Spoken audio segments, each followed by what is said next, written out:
Jembatan Shirotol Mustaqim. Jembatan termasyhur yang berada di atas neraka. Kita semua akan menyeberangi titian sehalus helai rambut dan setajam pedang tersebut. Takkan ada yang bisa melewatinya sebelum menjawab 7 pertanyaan. 7 pertanyaan pada 7 pemberhentian. Lalu apa saja pertanyaannya? Dan apakah kamu siap menjawab pertanyaan tersebut? Wassalam menjelaskan jembatan Shirotol Mustaqim sebagai berikut. Hal yang mudah bagi beberapa dan mustahil bagi yang lain, tergantung amal perbuatan mereka. Neraka memiliki jembatan sehalus helai rambut dan setajam pedang, dengan duri yang bisa membelenggu siapapun yang Allah Subhanahu wa Ta'ala kehendaki. Manusia bisa melewatinya sekejap mata, secepat kilat, seperti angin berhembus, atau seperti menunggangi kuda raja. Malaikat akan berkata, "Ya Allah, selamatkan! Ya Allah, selamatkan!" Secara terus-menerus. Akan ada dari mereka yang selamat tanpa luka, ada yang bersusah payah, dan ada yang terjatuh. Ya, seperti yang kita pahami dari hadis, manusia bisa melewatinya sesuai amalan mereka di mata Allah Subhanahu wa Ta'ala. Beberapa akan melewatinya secepat kilat, sedang yang lain harus merangkak hingga akhir perjalanannya. Seperti dikatakan Al-Quran pada surat An-Nazi'at ayat ke-6 dan 7. Malaikat Israfil akan meniup sangkakala sebanyak 2 kali. Tiupan pertama akan mengguncangkan seluruh langit dan bumi. Hari perhitungan pun dimulai, kecuali pada mereka yang Allah Subhanahu wa Ta'ala berikan pengecualian.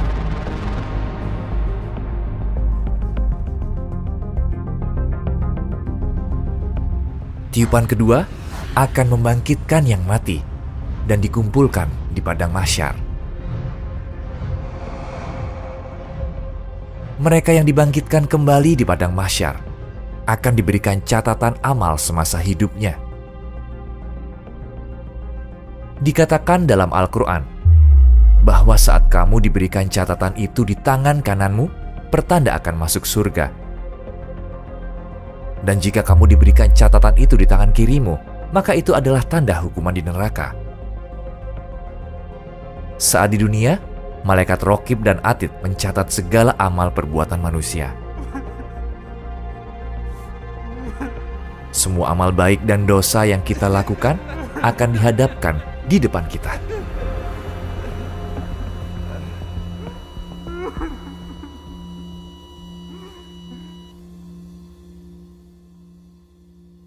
Catatan amal perbuatan tersebut disebutkan pada ayat ke-49 surat Al-Kahfi. Dan diletakkanlah kitab catatan amal. Lalu engkau akan melihat orang yang berdosa merasa ketakutan terhadap apa yang tertulis di dalamnya. Dan mereka berkata, "Betapa celaka kami! Kitab apakah ini?" Tidak ada yang tertinggal, yang kecil dan yang besar, melainkan tercatat semuanya. Dan mereka dapati semua apa yang telah mereka kerjakan tertulis. Dan Tuhanmu tidak menzolimi seorang jua pun. Ya, kitab ini akan dihadapkan di padang mahsyar. Begitu kita mendapatkan catatan amal pertanda kita berada di ujung jalan. Tapi ada satu perhentian terakhir sebelum ketujuan akhir kita. Ini adalah perhentian sehalus helai rambut dan setajam pedang. Ini adalah perhentian yang harus dilewati semua orang tanpa kecuali. Perhentian ini adalah jembatan Shirotol Mustaqim. Dan tidak ada seorang pun di antara kamu yang tidak mendatanginya, neraka. Hal itu bagi Tuhanmu adalah ketentuan yang sudah ditetapkan. Surat Maryam ayat 71. Menurut hadis, Shirotol Mustaqim adalah jalan lurus di atas neraka. Semua manusia akan melewatinya. Orang beriman akan melewatinya dengan cepat atau lambat, tergantung amal mereka. Adapun orang kafir dan pendosa, mereka akan tersandung dan jatuh ke neraka.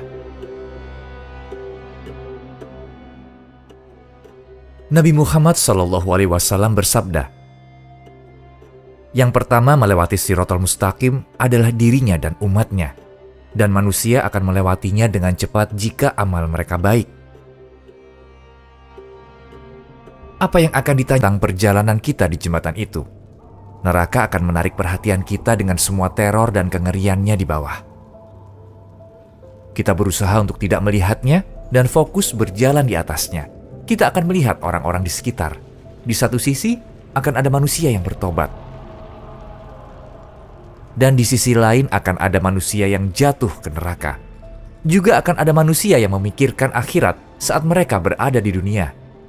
Mereka akan menjadi manusia yang akan melewati jembatan dengan cepat, tanpa hambatan. Setelah berhasil menjawab pertanyaan pertama, kita akan sampai pada pertanyaan kedua. Tentu saja apa yang akan kita pertanggungjawabkan di sini adalah sholat kita, yang merupakan tiang agama setelah iman. Tiang-tiang iman bagi Islam. Jika sholatmu lengkap dan tulus, perhitungan amal akan mudah. Tetapi jika doamu tidak tulus, keimananmu bisa runtuh. Nabi Muhammad SAW bersabda, "Salat adalah tiangnya agama. Barang siapa yang meninggalkannya, telah menghancurkan agamanya." Jika kita tidak mau tersentuh api neraka, kita harus memastikan bahwa salat kita sama seperti tiang yang kokoh. Meskipun kita melihat neraka melalui lubang jarum, kita takkan bangun dari sujud kita. Oke, jika iman kita teguh dan sholat kita baik, kita akan pindah ke tahap ketiga. Jika kita menghabiskan kekayaan Allah Subhanahu wa Ta'ala tidak sesuai dengan yang dipintanya, maka pertanyaan berikut tidak akan menyenangkan. Karena kita akan ditanya di mana kita menghabiskan harta kita dan dengan siapa kita berbagi. Apa kita berzakat? Kita akan ditanya. Pikirkanlah itu. Kamu hidup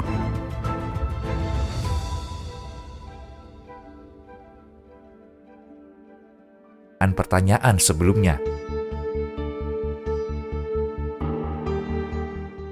Setelah semua pertanyaan tersebut, neraka tidak akan bisa meminta manusia menjadi bagiannya, sedangkan surga akan meminta Allah Subhanahu wa Ta'ala untuk kami meminta kalian untuk mensubscribe adalah untuk menyebarkan kebenaran. Mungkin terasa tidak berpengaruh, tapi insya Allah mungkin bisa menjadi sarana petunjuk untuk banyak orang. Nah, silakan klik tombol subscribe dan mari berjalan bersama menuju keabadian.